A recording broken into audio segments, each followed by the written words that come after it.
de la République fait constater que ce qui s'est passé aujourd'hui, quand bien même que nous comprenons certaines frustrations de nos compatriotes par rapport à ce qui se passe à l'est du pays, mais la manière dont les manifestants ont procédé viole plusieurs dispositions du droit international. Nous tenons donc à rappeler que les installations des diplomates étrangers, du personnel de la MONUSCO sont inviolables. Le gouvernement de la République ne peut pas accepter que nos citoyens s'attaquent à ce corps qui est bien protégé par le droit international. Nous pensons que toute personne qui veut manifester est libre de le faire, mais dans le respect des règlements et des lois de la République. Nous avons un régime sur les manifestations.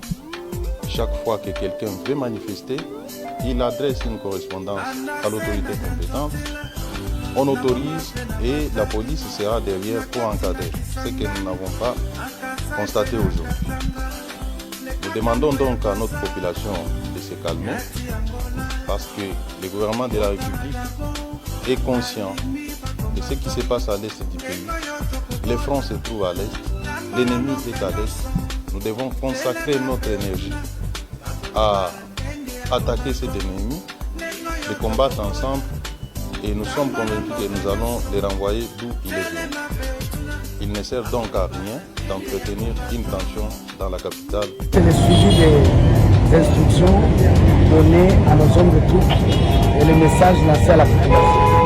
Ça concerne bien l'arrestation de tout moto, taxi ou non-taxi qui va prendre la ville de la ville. On les répète, les motos, toutes catégories sont interdites de circuler dans la ville de la ville. Sauf les motos à livraison, qui sont identiques. Et c'est ce que nous sommes en train de faire. Et vous venez de remarquer que ça, c'est le troisième combat qui vient d'aller à l'état-major. Donc, toute moto qui circule ici est en train de faire. Nous avons déployé les motards comme eux, de sorte que s'ils empruntaient les ruelles, nos motards aussi, policiers, que vous voyez à ma gauche, à ma droite, empruntent aussi les ruelles pour les mettre hors d'état de nuire. À la population, c'est de suivre les communiqués officiels et les directives des services de sécurité. Les services de sécurité orientent sa population, demandent à sa population de ne pas monter ces taxis motos en ville. Tout à l'heure, tu vois, un motard en fuite a voulu heurter en sens unique une voiture et ça a fait qu'il puisse tomber. Et une dame, une jolie dame, vient d'être blessée au genou. Son mari va le mettre encore comme datant. La femme de l'autre qui n'a pas respecté les consignes s'est transformée en sœur. Et la violation des consignes. On a montré au fait que la police, quand elle a annoncé, elle est prête à contraindre tout le monde. Et tout le monde a vu comment les policiers ont marché des 3 itinéraires. Et les autres sont restés dans les points chauds. C'est ainsi qu'ils ont engagé même les étudiants qui voulaient quitter Alista. Il y a d'autres qui sont restés pour s'occuper d'eux.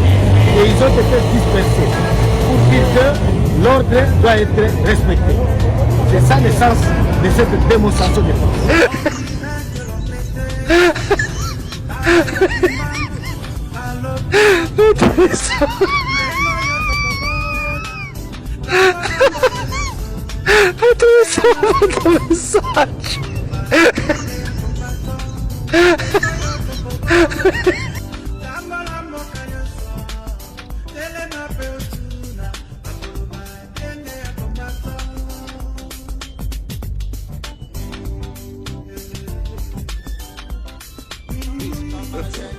God have mercy upon us.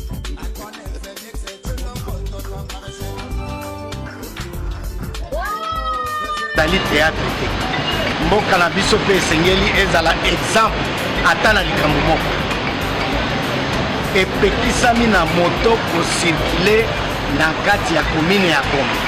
Balimite ezali yo moko kumba moto na yo tala balimite suka na limite soko koti na Gombe ndenge balobi bakosaisir moto na yo ndenge omoni eza saisi wana eza déjà plus à 60 banda tongo et toza kobakisa bamesure pour renforcer yango po ete lobi ata 1000 tokokanga parce que tokodéployer beaucoup de policiers pour ça tokodéployer beaucoup de motos pour kolanda bamoto mosusu na yo population oyo ozomata moto keba parce que matraque ezali matraque eza matériel ya police bakoshikote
minute otango tozoloba awa na gare centrale baotoboma moto moko na bato babomaki koto tokomi 7 personnes oyo bato ya moto bazoboma Peter Kazadi yo mibongisa kaka tokozwa yo kaka tokolandelo ntina ndako na yo parceke bato bavotaki yo eza bandeko na yo te bandeko no baza na poto me biso bakongole nde biso tovotaki yo me lokolo okomi oboma biso tokosilana na yo merci etat de droit yango wana oyo bolobaki ya kobomisa bato biso bakombata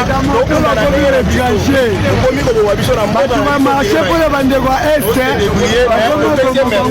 message ekomela ti chef de l'état bopesa biso misala bopesa te tokrea mosala na biso moko tokosimama te tokozongela machetokozongela kikuluna ayebake biso mpe toya basisider toyeba mingi toyeba kobesa ayebi yango bien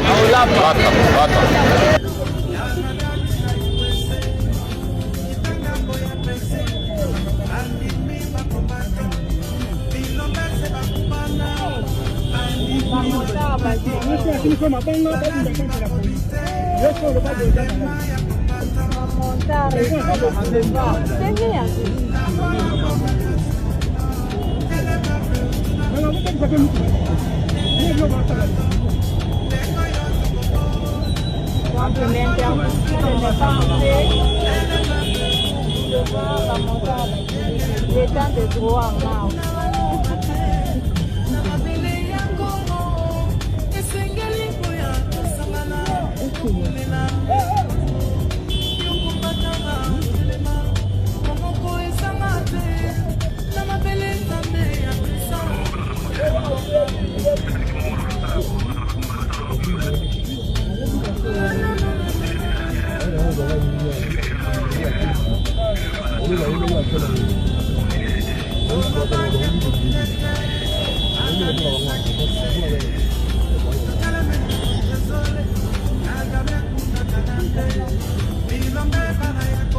Le vice-premier ministre de l'Intérieur, Peter Kazadi, a pris des mesures en date du 13 février 2024 interdisant à tous les motocyclistes de circuler dans la commune de la Gombe après les incidents qui ont survenu dans la même commune du samedi 10 au lundi 12 dans la journée.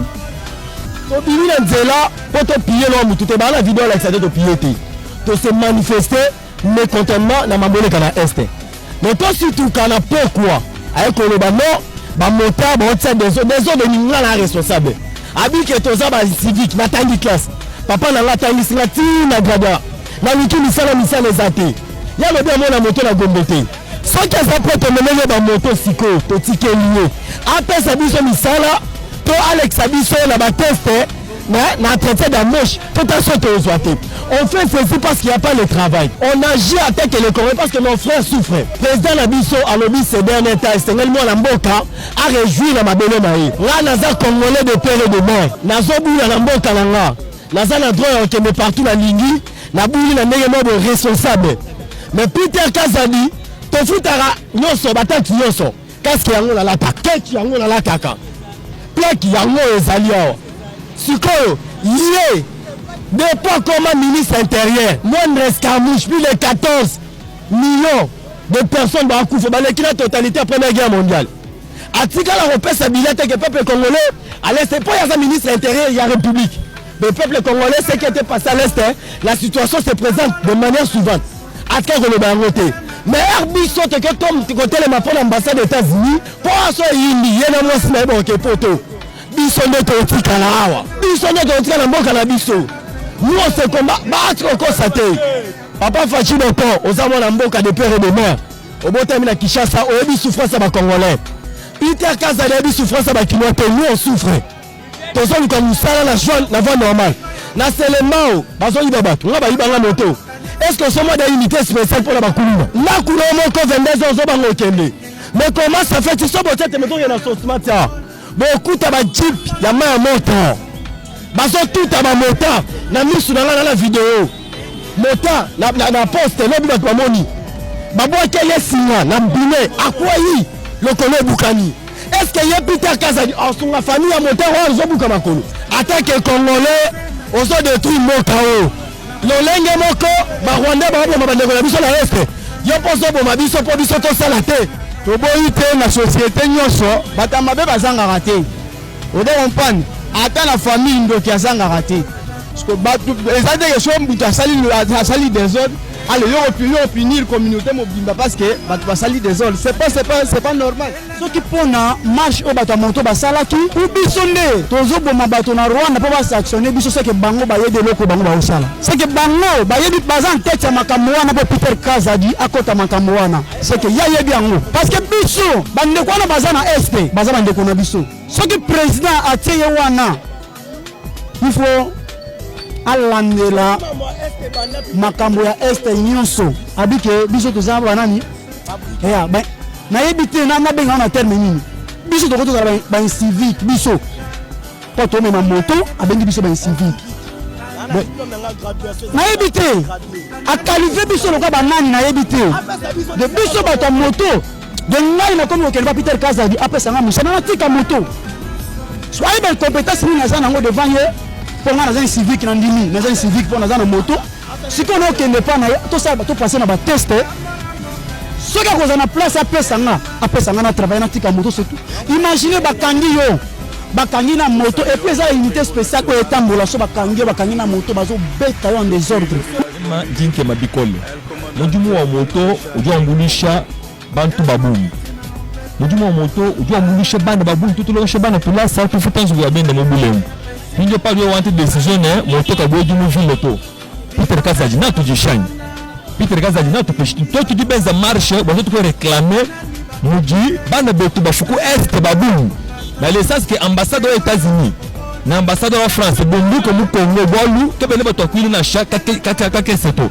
pino tu benza maba uchibi nchini bwane moto ka bozi ka jumu vile to lewo ni ko to tabu ni ko to ka tukenga ka to ma ko takudi to to malaba ma ke to ko atamela bala ba kulunu nenu tu condamné ani ministre avant quoi décision il faut qu'on du raisonner oui ministre va peut-être chinsanse echi no pite chinsanse echi ni chishala wakati président wakaya lora des zéro wakaya Kabila le fils wakaya le tout ka jini Tshisekedi na yo bien il faut qu'il cale bien les bantu bons tout du peuple congolais que tu na ba Rwanda to aleke la quantama décision à mulu qui message avunao à vous transmettre ku Peter Kazadi wao Gombe ni fasi moja yenye batu za mingi banatumia yake atukukatale ndio tuleta bote mgombe hapa deja kama tuko nasema mtu mmoja ataweza simama eko natafuta aenda mgombe ndio atumike kule hakuna transport yenye mtu ataweza kamata ndio afika Mugombe.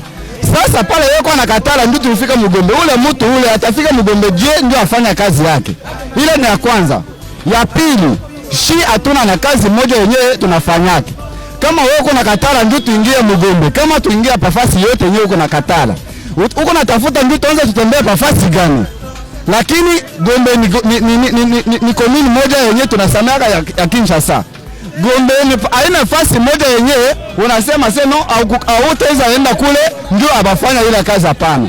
Hapa leo tuko nasimama. Depuis jana atutembee. Depuis ile siku yenyewe alisema sema baanza babamba moto. Bako na bomba moto na muda gani? Na kazi nini yenyewe anakamatia nini? Anakamatia ba moto ndio abapatia hayo. Kama leo mimi naacha kazi ya moto, mimi taanza kufanya kazi gani? Kenyewe yeye anapatia batu. Hatuna na kazi. Tunafunda, tuko ba diplômé, ba licencié beko wako. Mimi hapa niko deja licencié na niko natumika moto.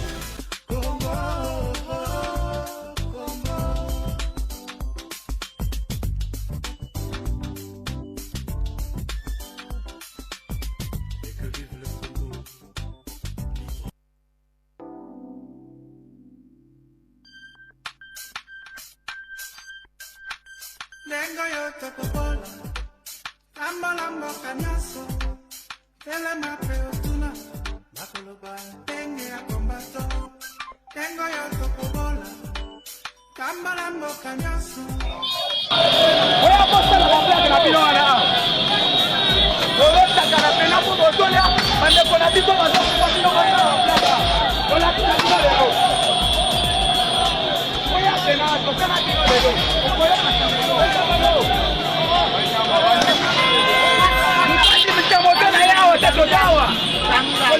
Mbukano kabisa vipandai. Toma chona wewe.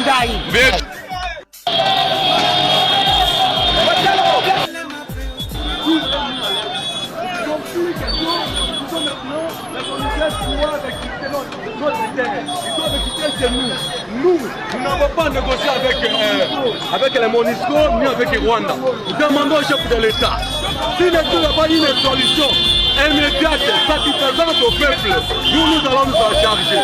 Rwanda, c'est un petit pays qui ne doit pas se jouer avec la RDC. Alors, nous sommes dignes, parce que c'est tout qui sont là. Quelle est cette solution qui sont là? C'est le boulevard, hein? Une solution. Alors, nous disons que aujourd'hui,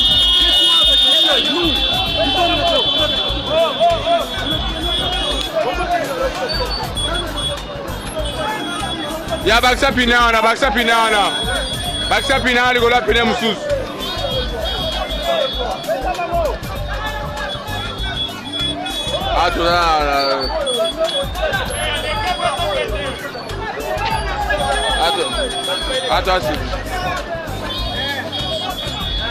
c'est pour voir batamoto bazebele tosali motivation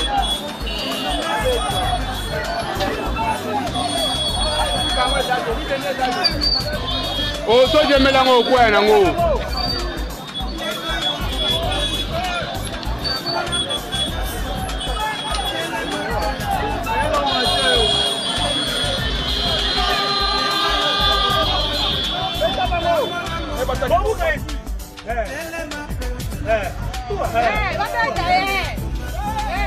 Nous saluons notre héros national, Armand depuis le village Bombi, el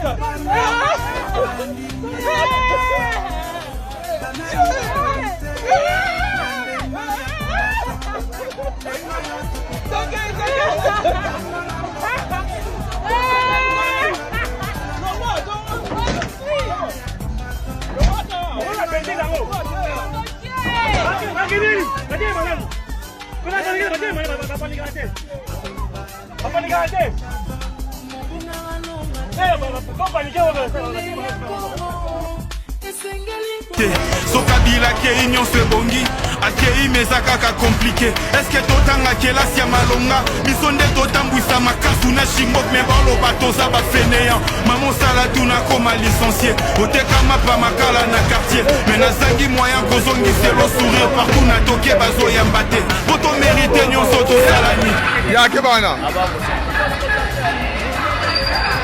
Mai bage o mwana mungala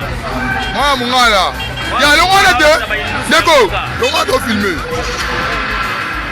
yo tika biso sama na biso le kala ça va une nusa ya mboka Togei ya matogei o ba da ML ya togei Foto Togei mwana na action 125 Togei akandi moto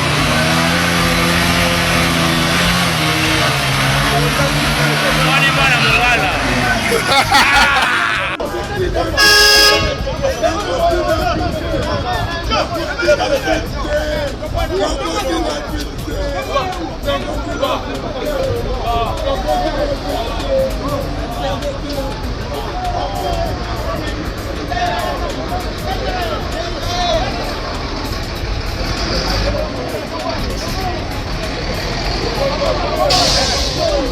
Banoko tikate bisabino ke une semaine déjà yangoyo ekoki depuis bakondi ya la police elongo na ministère ya intérieur bapekisaki bawewa bana ya moto bakotaka lisusu na commune ya Gombe te. Kasi tikate bisabino ke opération oyo après une semaine moto ekufi na yango déjà bawewa niveau bazali kokotela Gombe okokanisa lokola l'état zate, c'est-à-dire chobo dusola et puis bazali ko se retrouver partout kaka ndenge ezalaki liboso. Mais selon ba information oyo tozali na yango ba policier soki bakangi ba moto bondi melangai ke ezalaki bongo obligé ekoma na desit, c'est-à-dire tope na commissariat provincial ya la police. Mais ba policier bakomi soki bakangi moto neti na sima ya poste soki ozali na 250 000 francs congolais te to 300 000 okozwa moto ti olie bamema yango na commissariat bango bakomi na bango déjà kozwa bambongo. E bongo kote ya monde des arts tika na yo mon général Blaise Kilimbalimba talaka ya ba policier oyo a na monde des arts bango pe bazali kosala kaka même pratique soki bakangi yo mbala moko osololi mwa mike okei na yo. Donc kote ya la police ba dérapage pe ba bavure ezali makasi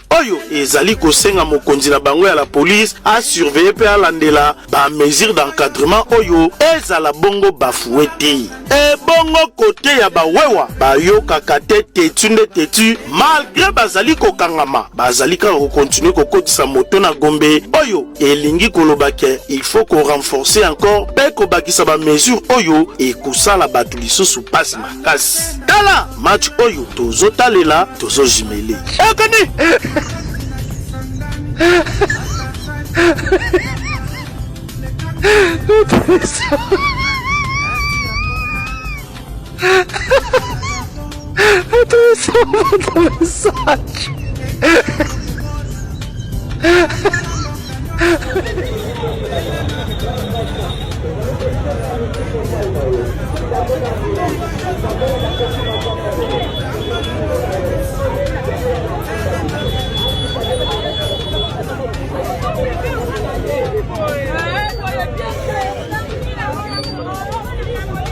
na minute otango tozoloba awa na gare centrale baotoboma moto moko na bato babomaki koto tokomi 7 personnes oyo bato ya moto bazoboma Peter Kazadi yo mibongisa kaka tokozwa yo kaka tokolandelo ntina ndako na yo parceke bato bavotaki yo eza bandeko na yo te bandeko no baza na poto me biso bakongole nde biso tovotaki yo me lokolo komi oboma biso tokosilana na yo. Merci. État de droit yango wana oyo bolobaki ya kobomisa bato biso bakombata